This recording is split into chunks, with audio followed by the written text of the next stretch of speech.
asalaamaaleykum mbokk ak xarit yi ñuy seetaan dalal nañ leen tey ci seen premier numéro d'enquête Kéwoulo investigation ñu ànd ci tey ak affaire Mangara Birima Mangara di ministre du budget ministre bu mën li muy liggéey ministre bu ànd ak pas-pas ak xarañte Birima Mangara di dund ci tranquillité ak njabootam nëgë ni daaw le 7 octobre 2016 mu am wax ju rëy ju jóg dal ci moom ba tës am ci yoon. Mohamed maa ngi lay nuyu. voilà léegi nag tës bi patron wu Dakar. léegi jël na hauteur. poste. allo. waaw Mohamed maa ngi lay nuyu. maa ngi lay fay. alhamdulilah yow yaay directeur u site bii di dakarpost.com noonu la. waaw noonu la dakarpost.com. très bien dañu gis na nga bind maanaam benn info boo xam ne daal diggante benn ministre ak soxnaam nag ci république bi ci gouvernement président Macky Sall bi daal maanaam ci kaw gàttal daal ni ñu ko gisee rek mooy ministre bi dafa bett daal jabar ji ak góor. tout à fait non il faut citer c'est le ministre Birima Mangara. ah ñun de dañ du loon tudd tur. waaw non man nag je cite et j'assume. ah tu cites et tu assumes. moi je ne fais pas d'à peu près. man dama def à peu près duma def insinuation ànduma ak Paul ànduma ak Jean dama doon def investigation. waaw nga ne ministre bi kan la Birima Mangara. Birima Mangara ministre du budget. Birima Mangara ministre budget. waaw je ne connais ni de dame ni les ministres je ne connais pas sa dame. waaw man nag dama kii man nag xam nga bëgguma woon tudd tur waaye man sax man wax naa ak moom démb si guddi téléphone. man Mamadou Ndiaye man maa ko wax dégg publication Dakar Post man maa ko wax mais Birima Mangara ak kenn ci soxnaam. parce que il est polygame maanaam dafa yore soxna yu bari comme ni ko charia waxee. waaw man nag dama tombé ci c'est un fait divers comme ni ma ciy tombé ministre bi la vérité c'est que le ministre en question. dafa nekk ci procédure de divorce ak benn soxnaam bu tudd Ndeye Mati Fall. ok. léegi nag man ci sama investigation ci la découvert affaire yi cela fait 2 ans plus de 2 ans que le ministre en question di am njort bu ñaaw ci soxnaam di ko daal di ko toppalu am njort bu ñaaw parce que bon boobu am na information par rapport ak ndaw si.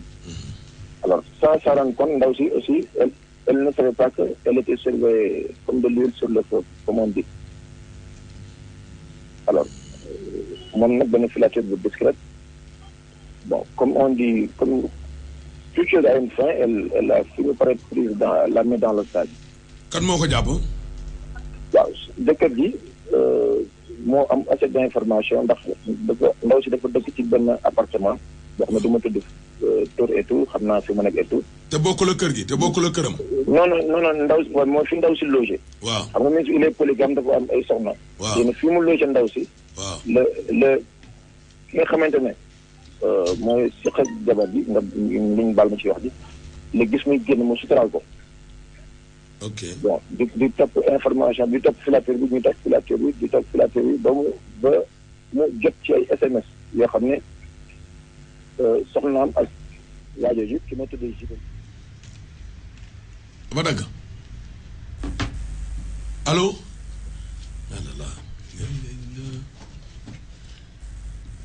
essayé waatal rek ba keroog ñuy kii. bëggoon laajaat ay laaj parce que affaire bi kenn moo gisee moom daa xaw a doy waar. essayé waatal kon sumeer ñu jokkoo waat ak waa ji yeggali ba léegi ni lay nag en tout cas day moom. donc nga jaaxle. boobu daal. Kem Tall. wala yow yaa ngi ci premier test bi. da ngaa jaaxle. ok bu bii amu ci commentaire. bii moom wax dëgg yàlla. comme jigéen laa daal. amu ci commentaire yow nag moom dafa kii de moom lañ faral jigéen ñi de kii. àdduna dafa gudd tànk. bàyyi mu jàll rek. en tout cas man de nii damaa yéemu ci suñu borom.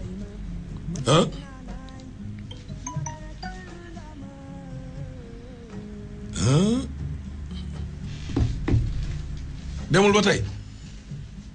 guléet ci mim réew tasum sëy indi fi giraawaale gi ni mel xibaar bi wasaarewu ci place publique yi wax ji dal ci nopp doomu aadama yi niki bomb bëgg laate ci ndakaaru bile tasum sëy doon na lu yéem doomu aadama yi ginnaaw aju màkkam ji Adja Ndeye Mati Fall doon na séentu ganale gu rëy ni ko moromam mi di defee saay suñu jógee màkka waaye tey jii mu am lu ko bett gannaaw bañ ko tertoo yi la ñawteef. mbokk yi comme ni ngeen ko déggee wax ji ñaaw na wax ji rëy na xel yi jaxasoo na ba média yi jël ko site internet yi yépp jël ko xel yi jaxasoo ginnaaw bi loolu amee ca Paris Babacar Touré dugg na ci coow li. waaw coow lu Birima Mangara daaw nëgë ni ñaari yëpp ñoo ma ci dugaloon gannaaw bi ma déggee information bi comme sénégalais yëpp gannaaw bi mu ma choqué comme ni mu choqué majorité sénégalais yi ci laa woo ki nga xam ne mooy Ahmed Aïdara di ko laaj ndax Mamadou Ndiaye boobu mu invité moo di Mamadou Ndiaye bi nga xam ne moom laa xam mooy journaliste ba nekkoon l'Office journaliste ba nekkoon Lisa Magazine bu mu ma ko waxee ci laa xam ne kon lii am na lu ci lal ci laa xam ne wax ji am na lu ñu waxut ma seetaat gëstuwaat ci même journée bi parce que dafa coïncider ak ñaari affaire moment bi ñu génnee tës bi ci même jour laa gis benn article buy traité madame Mangara ma gis photo benn ku jigéen koo xam ne xam naa ko muy Magui Chanel moo ngi sëy ak Birima Mangara maa ngi gis le jour du crime maa gis Mamadou Ndiaye mooy commettre en parenthèse bu ñu ko mënee wax crime le jour du délit Mamadou Ndiaye mooy commettre le délit mais au même jour je vois quelqu'un koo xam ne moom mooy profito du délit loolu la ñuy wax le mobile et à qui profite le délit bi ma gisee loolu muy ñaari nit yoo xam ne xam naa leen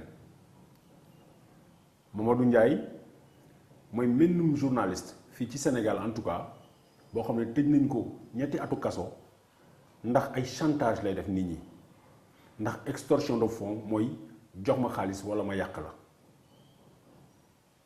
kooku man su ma indilee xibaar boobu dama koy moytu beneen ki ma gis ci dossier bi mooy gannaaw Mamadou Ndiaye bi mu defee ci même jour bi am na photo ak information bu bees ka naan man may jabaru Birima Mangara ma ne kon lii c'est lié boobu laa ne ma jël sama ordinateur ma daal di xaatim bataaxal jëmale ko ci madame Mangara Ndeye Mati Fall. xanaa boobu da nga xamoon madame Mangara. boobu mësuma xam kuy madame Mangara Birima Mangara sax su ma juumalee mën naa ne c'était la première fois ma dégg turam parce que man depuis pratiquement 2006 nekkuma Sénégal Birima Mangara boobu doon la première fois ma dégg ko mais dama gis ñi mu ko seqal dama xam ñi mu ko seqal muy Mamadou Ndiaye muy ku jigéen ki wax naa la léegi Mamadou Ndiaye souvenir bu ma gardé ci moom ku jigéen ki souvenir bu ma gardé ci moom Paris la xewee hôtel Campanile bu Porte d'Italie Bercy 2010 yaa Youssou Ndour lañ ma confié woon ak famille am mooy yoroon leen fu ñu dem ma yóbbu leen ak sama oto bi ma ñëwee lañ ma wax ne ab sàcc am na foofu mais bi ma siggee xool ci hôtel bi maire bi fi mu toogoon ma gis ne am na benn caméra boo xam ne dafa jàkkaarloo woon ak maire bi ma ni kon bu fi sàcc amee caméra bi bu fekkee ne mu ngi fonctionner war na mën a filmer li fi xew nan laa demandé waa hôtel ba pour ñu won ma image yi bu ñu commencé bañ naan ma non il faut seeni responsable wala police moo am droit man maa jël sama téléphone ma woo police policier yi ñëw man ak policier ak waa kër Youssou Ndour ñuy xool image yi ci laa gis Birane Ndour doomu Youssou mu ñëw jàkkaarloo ak maamam di waxtaan ak maamam ñëpp saagu maamam yëkkati ko ba pare teg ko ci suuf continuer di waxtaan ak maamam noonu laa gisee benn jigéen bu jógee noonu ci ginnaaw maire bi ñoo jaar jël saag bi ci suuf parce que Birane mu ngi taxaw di wax ak maamam ku jël saag bi wiiri di dem. ku jigéen kooku moom da nga koo xam si ñoom la. mësuma ko woon xam mësuma ko gis boobu laa ne technicien wu hôtel ba ne ko stoppel ñu jéem a xool jigéen bi moom mooy kan.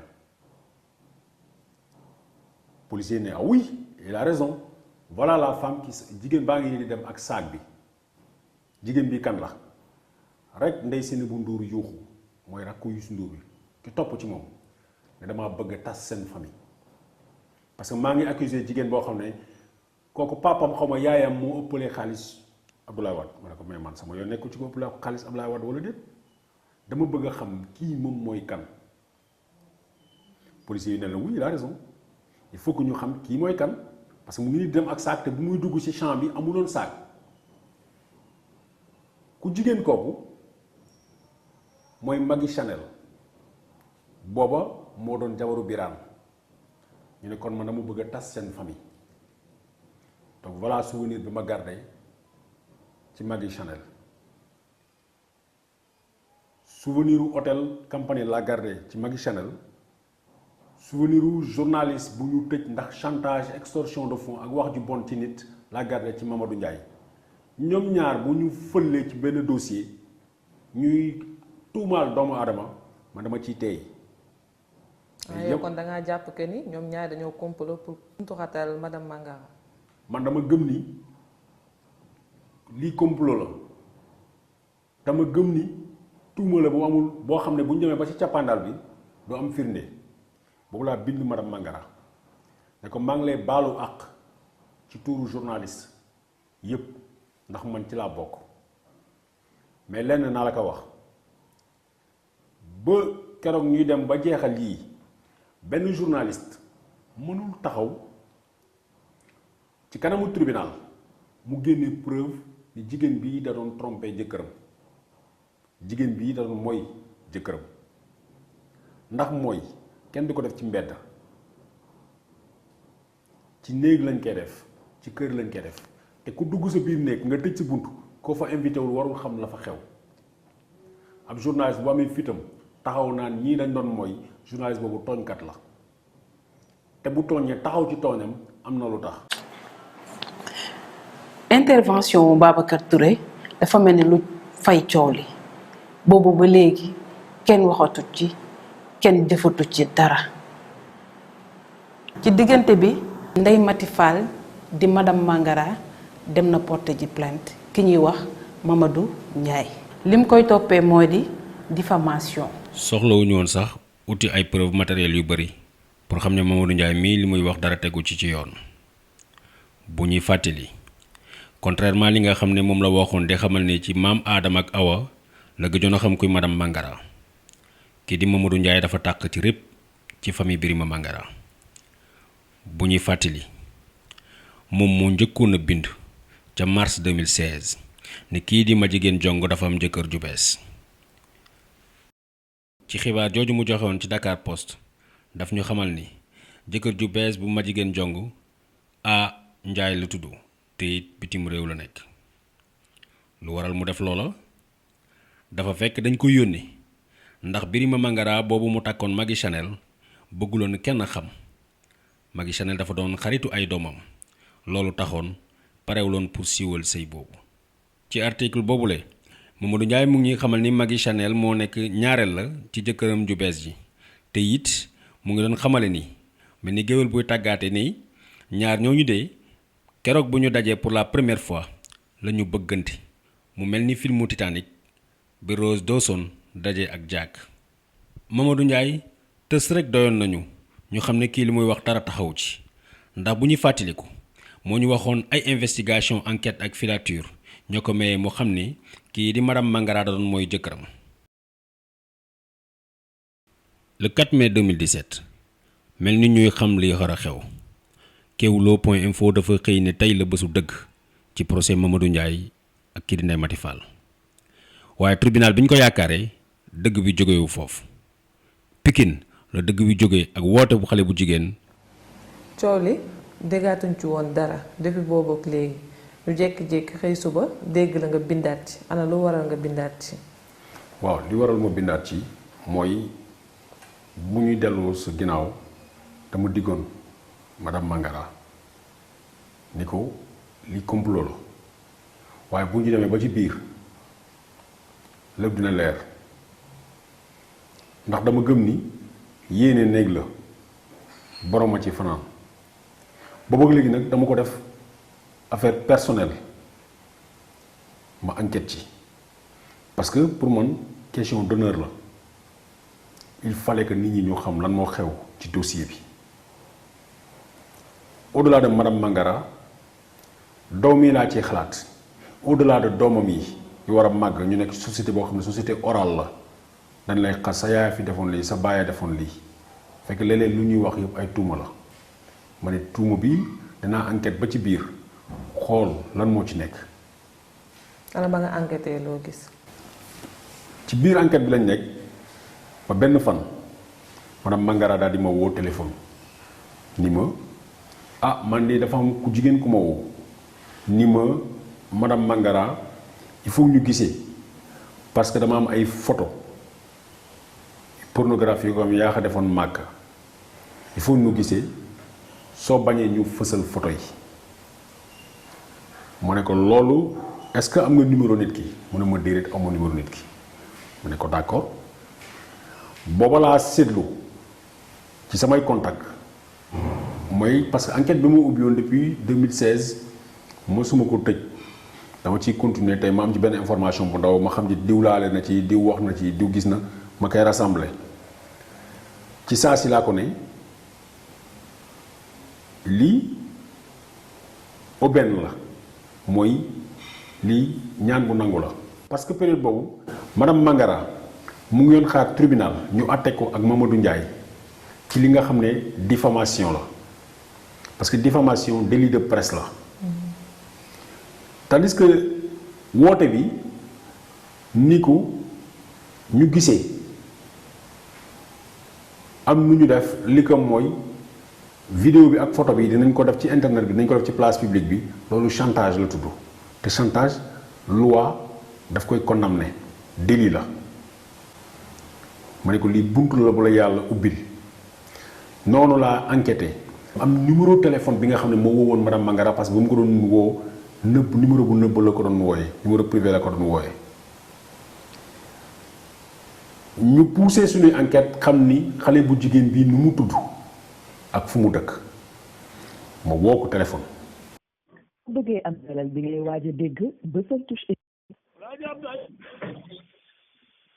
allo. oui salaamaaleykum.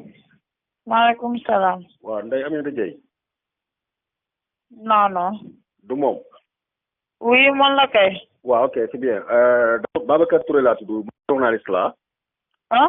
Babacar Touré laa tudd journaliste la. waaw.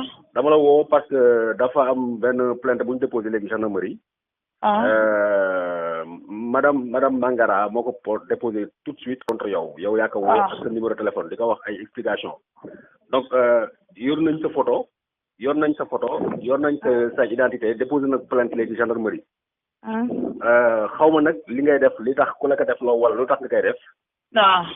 waaw mais non je t'informe rek parce que moi je suis journaliste. man journaliste la. ka kaay léegi ma leeralal la. waaw ma lay déglu ak lu mu mënti doon. parce que sama bakkanu ndey kenn jabalu ma. waaw baax na. dama dégg affaire bi.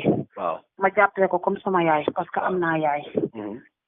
parce que dama koo natt ci sama bopp déglu ma expliqué la. fu ma woo mën naa ko wuyu. d'accord ok. même parce que mais. dafa am loo xam te ne ku ci nekk bu xewee ngay jigéen. ok danga koy natt ci bu doon yow.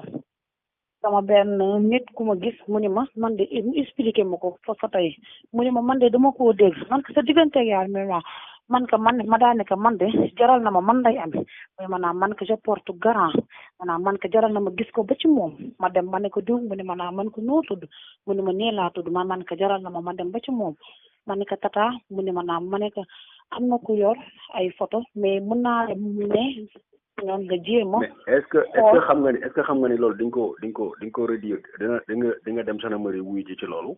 te dañ la ci arrêté ci loolu. parce que dootuma ko defati. non def nga ko ba pare c'est terminé.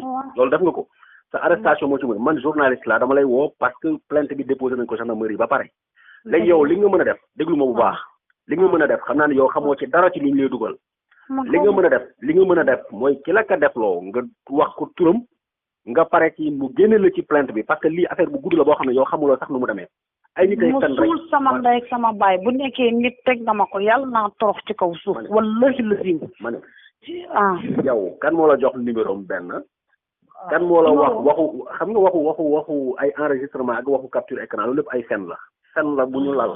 mais yow dañ la utiliser pour nga dugg ci fen boobu léegi yow kan moo la jox numéro téléphone am kan moo la wax nga woo ko fen boobu parce que loolu mooy problème bi. yow foofu lañ lay foofu xoolal.